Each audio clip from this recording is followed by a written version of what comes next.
आप सभी को मेरी तरफ से जय मसीह की। प्रभु आपको आशीष दे। और आज की इस वीडियो में मैं बहुत इंपॉर्टेंट टॉपिक पे आपके साथ बात करने वाला हूँ। क्या आप परमेश्वर के साथ ईमानदार हो?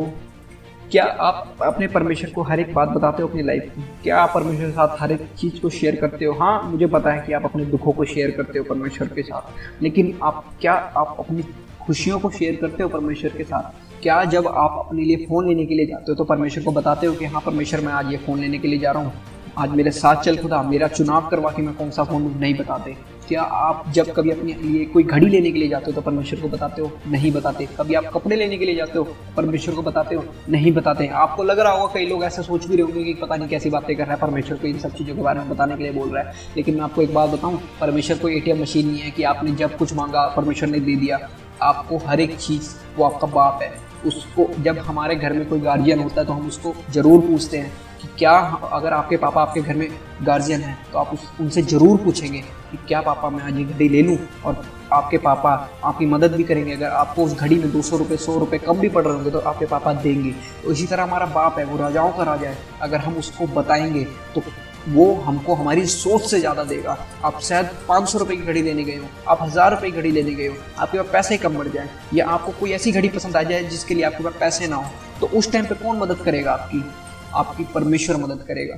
तो इसीलिए मैं आपको कह रहा हूँ कि आपको अपनी हर एक चीज़ जो अपनी लाइफ में आप करते हो, आपको छोटी से छोटी चीज़ भी परमेश्वर को बतानी है। आपको हर एक खुशियों में भी परमेश्वर को शामिल करना है। दुख में परमेश्वर अपने आप आपकी सहभागिता निभा लेता है, क्योंकि वो अपने बच्चों को कभी भी दुख में नहीं देख सकता। आप उसके बच्चे हो, वो आपसे बहुत प्यार करता है। वो आपको इतना प्यार करता है कि उसने लिख भी दिया है। आप एक बात जानते हो कि धरती पर सबसे ज़्यादा प्यार कौन करता है? कई लोग सोच रहे होंगे गर्लफ्रेंड करती है। नहीं भाई, गर्लफ्रेंड कभी प्यार नहीं करती। सबसे ज़्यादा प्यार करती है हमारी माँ, ठीक है? लेकिन परमेश्वर ने हमारी माँ के लिए क्या लिखा है कि तुम्हारी दूध पिलाने वाली माँ तुम्हें छोड़ सकती है, लेकिन मैं ना कभी तुम्हें छोड़ूंगा, ना मैं कभी तुम्हें त्यागूंगा। इसका मतलब क्या है? इसका मतलब है कि वो हमारी माँ से भी ज़्यादा प्यार करता है वो हमको। और हम अपने घर में सबको बता देते हैं, लेकिन हम कभी अपने परमेश्वर को नहीं बताते कि खुदा आज मैं अपने लिए कपड़े लेकर के आया, खुदा आज मैं अपने लिए ये लेकर के आया, खुदा पिता परमेश्वर मैं आज अपने लिए ये लेने के लिए जा रहा हूँ। नहीं बताते और अपने आप इंटेलिजेंट बनते हैं। और सबसे बड़ी बात, जब आप कोई बिजनेस खोलते हैं, जब आप कोई जॉब करने के लिए घर से निकलते हैं, जब आपका फर्स्ट डे होता है, आप कहीं इंटरव्यू दे करके आते हैं, सिलेक्शन हो जाती है आपकी, आप कभी परमेश्वर को नहीं बताते कि खुदा मेरे को ये जॉब मिली है, क्या मैं कर लूँ? आप कभी पूछते ही नहीं, बस आपको जॉब मिलनी चाहिए और आप अगले दिन वहाँ पहुँच जाओगे। लेकिन आप परमेश्वर से कभी नहीं पूछते। और फिर उसके बाद क्या होता है? आपकी 1-2 महीने बाद जॉब छूट जाती है। क्यों छूटती है? क्योंकि आपने परमेश्वर से कभी परमेश्वर की मर्जी पूछी ही नहीं।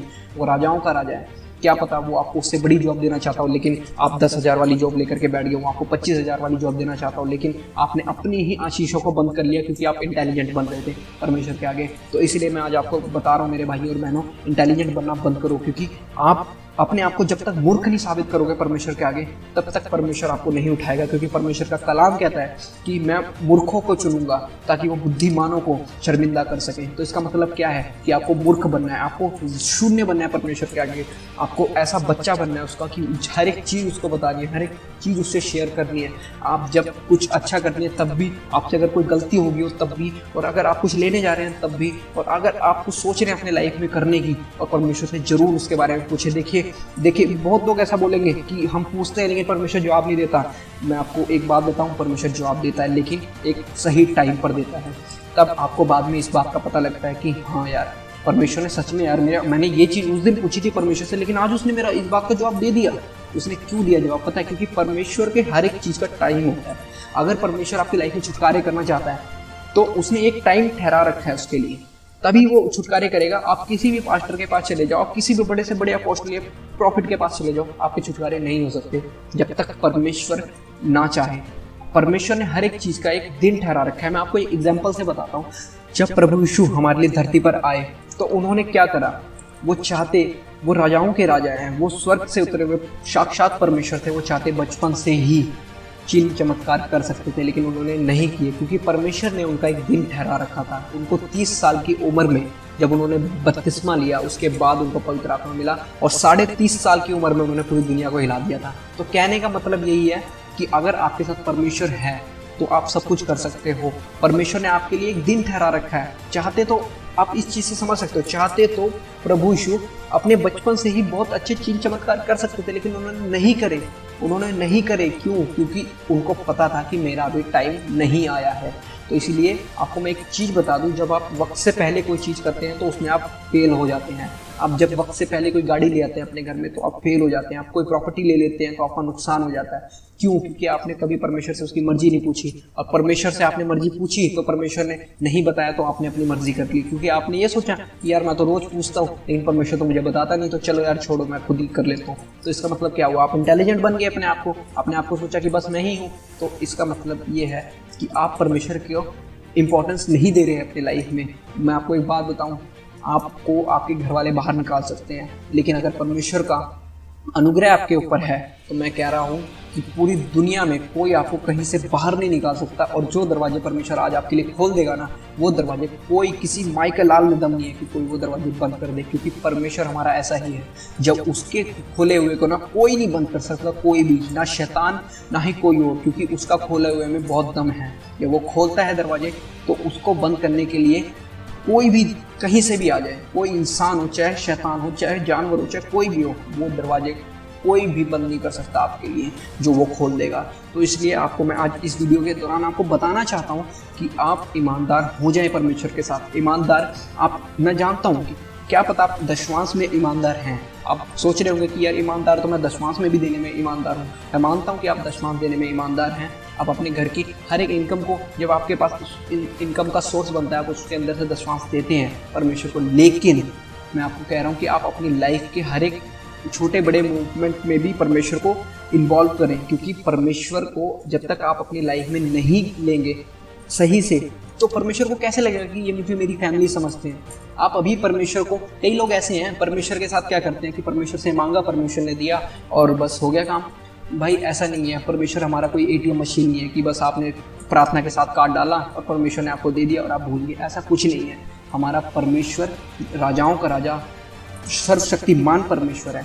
उसके साथ हमको ईमानदार रहना है, हमको उसके पीछे चलना है और अपनी मर्जी को ना पूरा करते हुए उसकी मर्जी को पूछना है, और अपने आप को दीन, नम्र और शून्य करना है परमेश्वर की नज़र में। चालाक नहीं बनना परमेश्वर की नज़र में, इंटेलिजेंट नहीं बनना परमेश्वर की नज़र में, और अंगीकार करना है परमेश्वर मैं तो मूर्ख हूँ, मुझे कुछ नहीं पता परमेश्वर, मैं मूर्ख हूँ, मुझे तूने मूर्खों में से चुना है पिता परमेश्वर, मुझे उठा। आपका ये अंगीकार होना चाहिए, क्योंकि परमेश्वर का वचन है कि मैं मूर्खों को उठाऊंगा बुद्धिमानों को शर्मिंदा करने के लिए। तो आप मूर्ख बने, ना कि वो बुद्धिमान बने जिनको कल को कोई और शर्मिंदा करे। मैं आशा करता हूँ कि आज आपको मेरी ये वीडियो समझ में आ गई होगी और आपकी बहुत मदद हुई होगी इस वीडियो से। अगर आप ये गलतियाँ कर रहे थे तो अपनी लाइफ में इन गलतियों को आज से ही सुधार लो।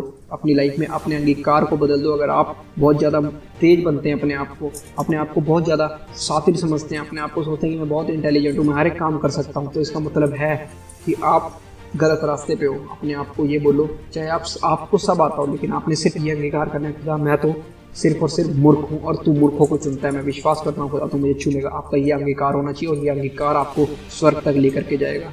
आपका ये अंगीकार होगा तो आप कभी कहीं पे पीछे नहीं होंगे। आप जिस काम में हाथ डालेंगे परमेश्वर आपको आशीष देगा।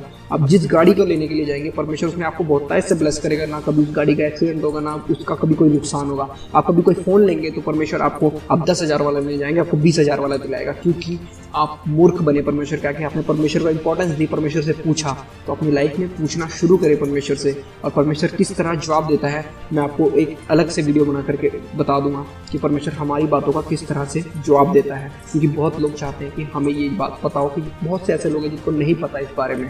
तो आपको मेरी तरफ से जय मसीह की, प्रभु आपको आशीष दे।